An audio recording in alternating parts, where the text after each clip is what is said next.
मलिन। राउर भांग पिसते पिसते हमारा हालत खराब हो जाता। और भंगिया पिसत में बहिया दुखाला, है मुखवा हो वही मलिन। पिया हो मुखवा हो वही मलिन। मुख मलिन हो जाता, सब ब्यूटी समाप्त हो जाता। जतना मुखावा हो वही मलिन। अब भंगिया पी के मातल रही छो, भंगिया पी के मातल रही छो।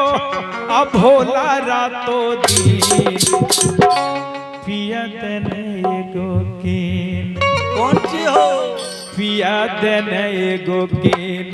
और भांग पीसई के मसी पिया देने एगो कीन। भांग पीसई के मसी पिया देने एगो कीन।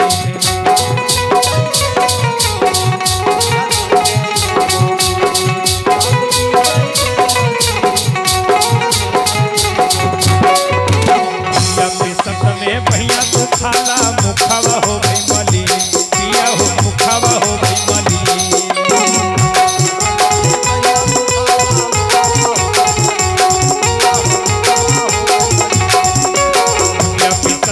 भैया तो खाला मुखावा हो गई मलिन। पिया हो मुखावा हो गई मलिन।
भांग पीसे के मसे मैया पार्वती कहती भोलेनाथ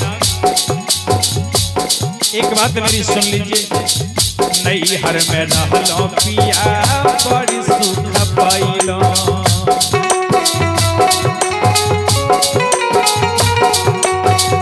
नई हर में रहलो पिया बड़ी सुख पाइलो।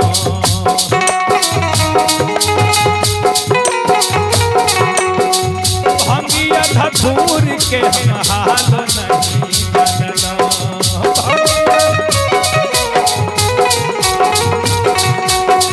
भंगिया धतूर के हम हाल नहीं जानलो।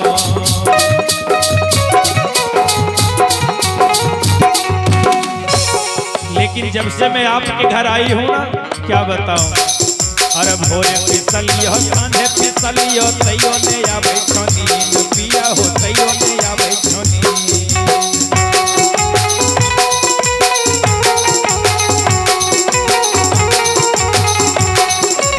भोरे फिसलियो कान्हे फिसलियो तैयो ने आवे छोनी।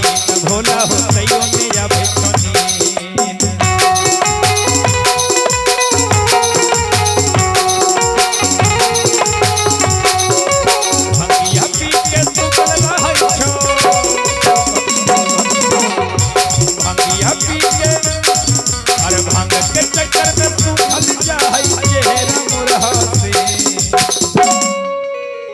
मैया पार्वती कहती हैं अरे भांग नई हर में रहलो पिया बड़ी सुख पैलो।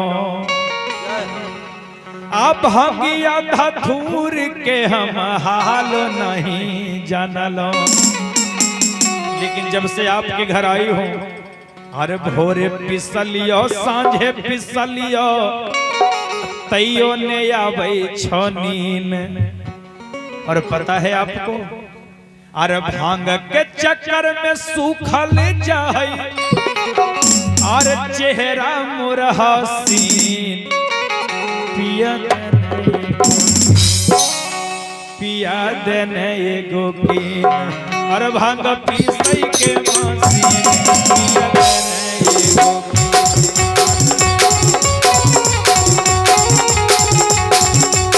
भांग पीसई के मसीन पिया देने एगो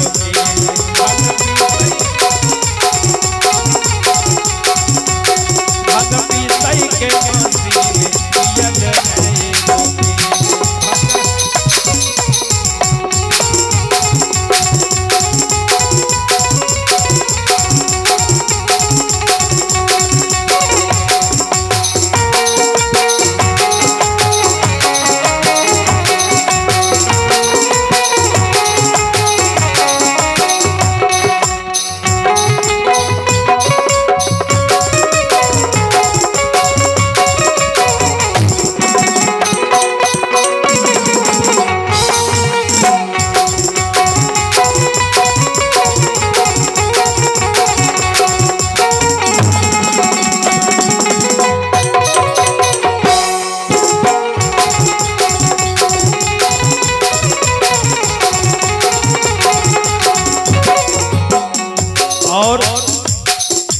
की अंतिम कड़ी है।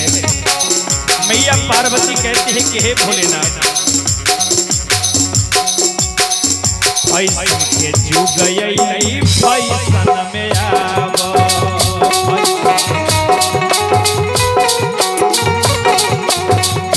ऐसन के जुग यही फैशन में आवा।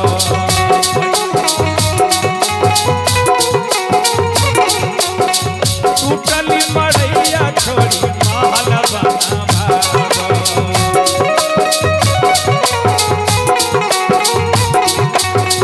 बसहा बैलवा छोड़ी बेलोर मंगावा।